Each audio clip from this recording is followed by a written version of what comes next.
Hello दोस्तों, स्वागत है आपके अपने YouTube चैनल मैथ मस्ती पर और मैं चंदन कुमार। तो दोस्तों, यह आपका कथन और निष्कर्ष आज मैं स्टार्ट कर रहा हूं। तो एकदम बारीकी से देखेंगे। इसका 4-5 वीडियो मैं बनाऊंगा। इससे पहले मैंने 2 वीडियो बना रखा है। यह आपका तीसरा वीडियो है कथन निष्कर्ष का। और हाँ, अगर आप हमारे चैनल पे नए हैं तो लाल कलर में सब्सक्राइब बटन होगा, उसे एक बार दबा के सब्सक्राइब कर लेंगे और उसके बाद जो बेल आइकन आएगा उसे भी दबा लेंगे। बेल आइकन क्यों दबाएंगे? जब तक आप बेल आइकन नहीं दबाएंगे तब तक हमारे द्वारा जितना भी वीडियो चैनल पे डाला जाएगा उसका नोटिफिकेशन आपके पास जाएगा ही नहीं। तो सभी नोटिफिकेशन के लिए बेल आइकन दबा लेंगे। और एक बात यहाँ पे, मैं अनअकैडमी का वेरीफाइड एजुकेटर हूँ। आप वहाँ मुझे चंदन कुमार चौधरी के नाम से फॉलो कर सकते हैं। अनअकैडमी का वीडियो का लिंक डिस्क्रिप्शन बॉक्स में दे रहा हूँ। वहाँ पे मैंने अल्फ़ाबेट पढ़ाया है और कैलेंडर को भी। तो दोनों चैप्टर का लिंक आज आपको इस वीडियो के डिस्क्रिप्शन बॉक्स में मिलेगा। तो आइए अब हम बात करते हैं कथन और निष्कर्ष में। तो यहाँ पे आपका क्वेश्चन दिख रहा होगा। क्वेश्चन का कथन कह रहा है, नई सरकार ने सभी के लिए बिजली योजना का लक्ष्य 2 वर्ष आगे बढ़ाया है। देखिए, नया जो सरकार है वह सबके लिए बिजली योजना का लक्ष्य जो है 2 साल आगे बढ़ाया। तो देखिए, बिजली योजना का लक्ष्य 2 साल आगे बढ़ा दिया गया है। यह आपका कथन कह रहा है। अब हम लोग निष्कर्ष पे आते हैं। निष्कर्ष क्या है? तो पहला निष्कर्ष है, पहले तय की गई समय सीमा में लक्ष्य पूरा होना संभव नहीं था। देखिए, पहले जो समय सीमा तय किया गया था उसमें लक्ष्य पूरा होना संभव नहीं था। बात सही है। क्यों सही है, जरा मैं इसको डिटेल कर देता हूं। देखिए, बिजली का जो योजना था काम करने का, वह जो है बढ़ा दिया गया 2 साल। क्यों? योजना का मतलब होता है काम। कोई भी योजना है तो उस पर काम होगा। तो बिजली योजना है तो बिजली पर काम होगा। तो बिजली योजना का लक्ष्य 2 साल आगे बढ़ाया गया। इसका मतलब आप क्या सोच सकते हैं कि पहले जो समय सीमा तय किया गया था उस समय पर काम अब नहीं हो पाएगा, इसीलिए तो इसको बढ़ा के आगे कर दिया गया है। तो इसीलिए बढ़ा के आगे कर दिया है। अब चलिए, नया समय सीमा में लक्ष्य पूरा हो जाएगा, दूसरा दे रहा है। नया जो समय सीमा है उसमें लक्ष्य पूरा हो जाएगा, यह आपको कह रहा है। तो देखिए, यह तो गलत हो जाएगा। नए का समय सीमा जो तैयार किया जाएगा उसमें लक्ष्य पूरा होगा या नहीं होगा? यदि मैं कहता हूं कि लक्ष्य पूरा हो ही जाएगा तो इसका मतलब यह तो भविष्यवाणी हो गया। तो भविष्यवाणी का मतलब यह अनुमान लगाना हो गया। तो हम लोग अनुमान नहीं लगा सकते हैं। जो कथन कहेगा उसी के अनुसार सूटेबल सोचेंगे। आप लोग क्या करते ना कि एक करो सही बना देते, तो इस गलत हो जाएगा। क्यों गलत हो जाएगा? यदि हम इसको सही मानते हैं तो यह भविष्यवाणी हो जाएगा और कोई भी क्वेश्चन का भविष्यवाणी आप नहीं कर सकते हैं। जैसा कथन रहेगा वैसे ही क्वेश्चन आप बनाएंगे।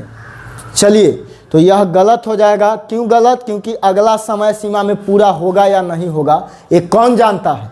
ये तो बिजली विभाग ही जानेगा ना, हम आप तो नहीं जान सकते हैं। तो आइए अगले प्रश्न में। तो चलिए अब हम लोग देखते हैं दूसरा प्रश्न को। प्रश्न का कथन कह रहा है, यह किताब सहायक साबित हो सकती है। किताब के बारे में कह रहा है कि यह किताब सहायक साबित हो सकती है क्योंकि सभी अच्छा किताब सहायक होता है। तो देखिए, कथन में कह रहा है यह किताब सहायक साबित हो सकता है। क्यों? क्योंकि सभी अच्छी किताब सहायक होती है। तो देखिए, जो किताब आपके लिए सहायक होगा वह तो अच्छा किताब होगा। कथन का यही कहना है, जो अच्छा किताब है वह सहायक है। तो चलिए, यह एक अच्छी किताब नहीं है। देखिए, जो अच्छा किताब है वही सहायक है। कथन के अनुसार यह गलत हो जाएगा क्योंकि यहाँ कह रहा है सभी अच्छा किताब सहायक होता है। तो यह एक अच्छी किताब नहीं है, तो यह एक अच्छा किताब है। क्यों अच्छा किताब है? क्योंकि यह सहायक है किताब। तो सहायक कौन किताब? तो अच्छा वाला किताब। अब चलिए आगे, यह एक अच्छी किताब है, तो हाँ यह एक अच्छा किताब है। क्यों अच्छा किताब है? क्योंकि यह जो किताब है वह सहायक है, किताब सहायक है, और जो सहायक किताब होता है वह अच्छा किताब है। तो इसीलिए दूसरा निष्कर्ष सही हो जाएगा। आगे चलिए, कोई भी अच्छी किताब सहायक नहीं होती है, तो कथन के अनुसार यह भी गलत हो जाएगा, क्योंकि कथन का कहना है कि अच्छा किताब सहायक होता है। आगे आ जाइए, कुछ अच्छी किताबें सहायक होती है। देखिए, कुछ किताब का तो बातें नहीं है, यह किताब का चर्चा है, मतलब एगो किताब का चर्चा है, इसीलिए ये भी आपका गलत हो जाएगा। अब आगे आ जाइए अगला प्रश्न में। चलिए, तो अगला प्रश्न है आपका, कथन कहता है इसमें, सिरियक्स 100 मीटर की दौड़ ओलंपिक में स्वर्ण पदक सेकेंड के 100वां भाग से हार गए। तो सिरियक्स के बारे में कुछ कह रहा है कथन में, कहता है कि सिरियक्स जो है 100 मीटर के ओलंपिक दौड़ में स्वर्ण पदक सेकेंड के 100वां भाग से हार गए। तो देखिए, सिरियक्स तो हार गया, कब हारा है? तो सेकेंड के 100वां भाग से, 1 सेकेंड के 100वां भाग से हार गया। तो आपको इसमें कह रहा है सिरियक्स को ओलंपिक में चांदी का पदक मिला।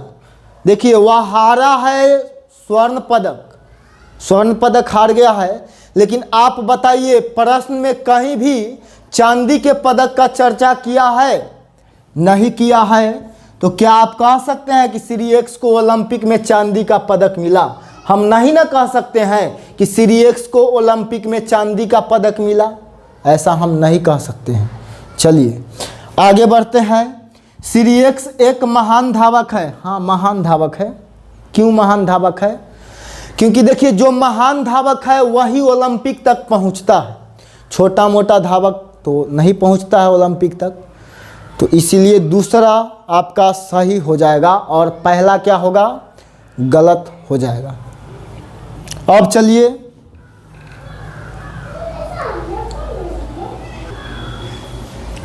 चलिए तो ये रहा आपका अगला प्रश्न। प्रश्न कहता है, सबसे पहले कथन को देखते हैं।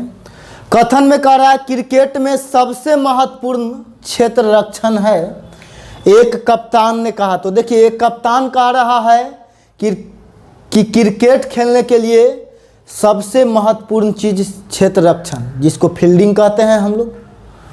तो यह आपका कथन है, तो कथन तो 100% सही होगा। चलिए आगे आपको निष्कर्ष दे रहा है, तो निष्कर्ष को पढ़ के कौन सा निष्कर्ष सही होगा इसका जवाब आपको देना है। तो आइए देखते हैं निष्कर्ष को। निष्कर्ष है पहला, किसी क्रिकेट को जीतने के लिए अच्छा क्षेत्ररक्षण किया जाए। कोई भी क्रिकेट जीतने के लिए अच्छा क्षेत्ररक्षण करना जरूरी है या नहीं? तो ये तो सब लोग बता देंगे कि अच्छा क्षेत्ररक्षण जरूरी है।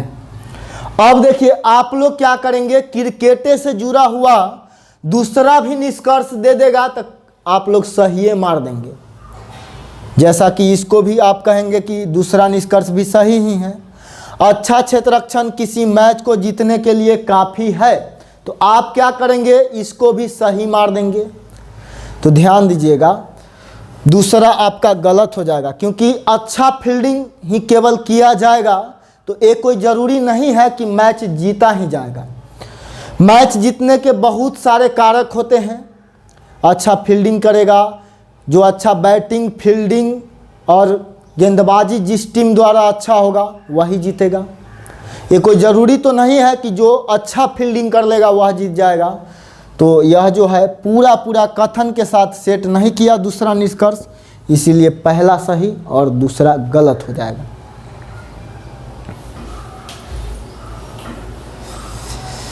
तो चलिए, यह रहा आपका 5वां क्वेश्चन। क्वेश्चन के कथन में आते हैं। कथन कह रहा है, भारत में बेचे गए 30 लाख मोबाइल सेटों में ज़्यादातर मोबाइल स्थानीय बाजार में बेचा गया है। तो कहने का मतलब है कथन का, उसको सबसे पहले हम लोग ध्यान देंगे। तो भारत में 30 लाख मोबाइल सेट बेचा गया है, तो 30 लाख मोबाइल सेट में से ज़्यादातर मोबाइल कहाँ बेचा गया है? तो स्थानीय बाजार में बेचा गया। स्थानीय बाजार आप लोग समझ रहे होंगे, जो आपके आसपास वाले बाजार होते हैं वही स्थानीय बाजार होते हैं। चलिए, तो स्थानीय बाजार में ज़्यादातर मोबाइल बेचा गया है, यह कथन का कहना है। अब निष्कर्ष में आते हैं। तो निष्कर्ष देखिए, कथन के अनुसार ही निष्कर्ष निकाला जाएगा। इधर उधर से हमें सोचने की आज़ादी नहीं है। बात समझ रहे होंगे आप लोग। चलिए, तो इसमें जो है पहला कथन कह रहा है भारत में लगभग 30 लाख मोबाइल ग्राहक है। भारत में लगभग 30 लाख मोबाइल ग्राहक है, यह सही कह सकते हैं। देखिए, अभी भी बहुत सारे लोग ऐसे हैं जिनके पास मोबाइल नहीं होता है, और 30 लाख मोबाइल बेचा गया है, तो कितने लोग के पास मोबाइल है या नहीं है उससे तो आपको कोई मतलब ही नहीं। आपको सीधा मतलब कहाँ से है? कथन से है। तो लगभग 30 लाख मोबाइल ग्राहक है, तो ये तो आपका ऐसा कुछ भी नहीं कहा जा सकता है, क्योंकि 30 लाख मोबाइल बेचा गया है तो इसका मतलब ये नहीं कि 30 लाख ग्राहक ही होगा। कुछ ग्राहक ऐसे भी होते हैं जिनके पास 2 मोबाइल होते हैं, तो इसीलिए यह जो है आपका गलत हो जाएगा। बात समझ रहे होंगे। अब चलिए, जैसे देखिए, कोई व्यक्ति दुकान खोले हुए है और मैं जाता हूँ और 500 का सामान रोज़ लेता हूँ। 500 का सामान रोज़ लेंगे, महीना में 30 बार तो सामान लेंगे।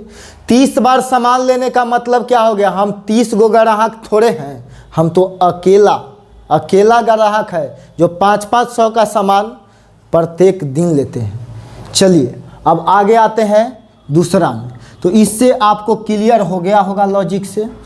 आगे है आपका स्थानीय बाजार में बेचे गए मोबाइल कर मुक्त होते हैं।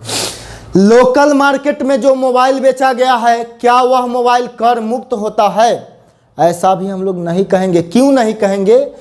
ऐसा इसीलिए नहीं कहा जाएगा क्योंकि आप देख सकते हैं, कर का चर्चा, टैक्स का चर्चा, कर मतलब टैक्स, टैक्स का चर्चा इसमें बताइए कहीं पर दिया गया है? चर्चा कहीं भी नहीं है। इसीलिए टैक्स का पर्चा ही नहीं खुलेगा, तो इसका पर्चा बंद रहेगा, तो न तो 1 और न ही 2 सही होगा।